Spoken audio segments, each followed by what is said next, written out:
I've been going to TSTC for a couple of years now, and obviously one of the main reasons I came here was because of their media department, but also another reason why I came here is I've always loved history, and I know that TSTC, before it became a college, used to be an Air Force base, and so I caught up with Miss Jan Osborne to catch up a little bit more about it and how this campus evolved into what it is today. My name is Jan Osborne, and I'm the Director of Marketing and Communications for Texas State Technical College, Waco.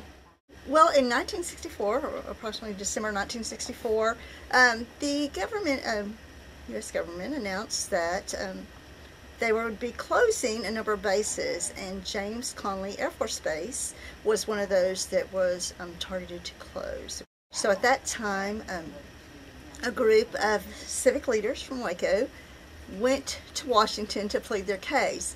Of course, at the time, James Conley Air Force Base was one of the largest counties, so economic impact for this area would be devastated with the closing of the base.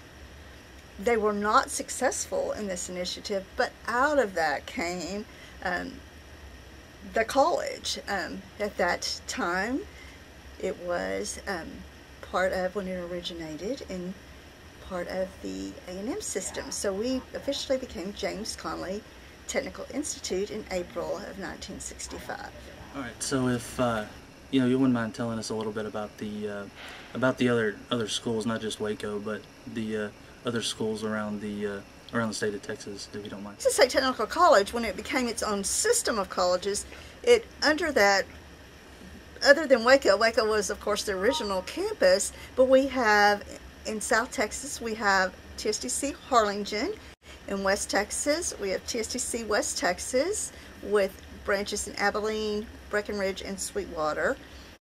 We have then Marshall, which is TSTC in East Texas. The college really covers the whole state. We have a statewide mission, which is different than other two-year colleges. Community colleges is what most people think about.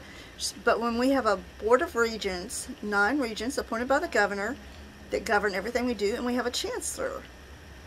One of the other things that's kind of interesting about TSTC Waco is that our president is actually a graduate. Dr. Stuckley was a graduate of what is now called Electrical Power and Control.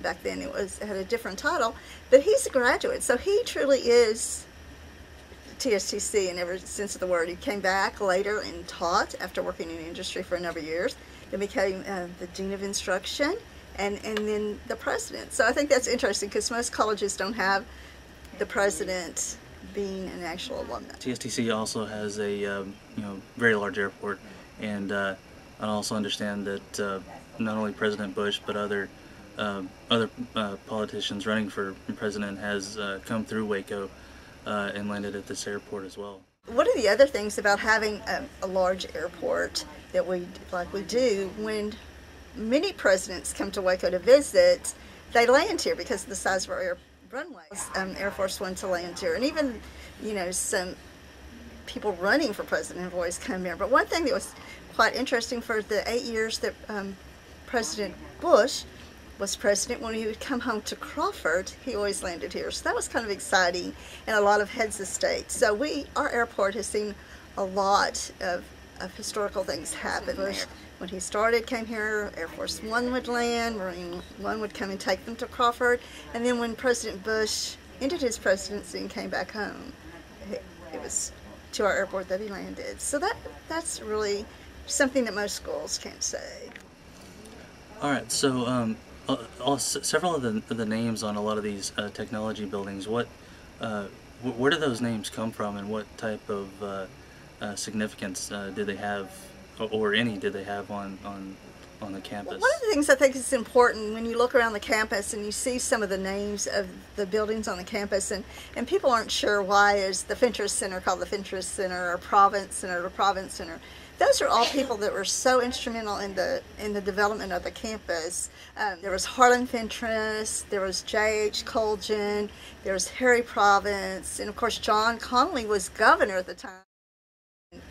Then Murray Watson Jr., that the Recreation Center is named after. Those were all people that were so critical. Murray Watson Jr. was the one that introduced the bill. Governor Connally signed the bill. Province, Colgan, and Fentress were all the civic leaders that went to Washington and that actually were the ones that helped create this campus. So, and then Duggar, Dr. Duggar was our first president of the college. So all those people have a great history and helped in the development of the campus. And we really never want those people to get lost in all this.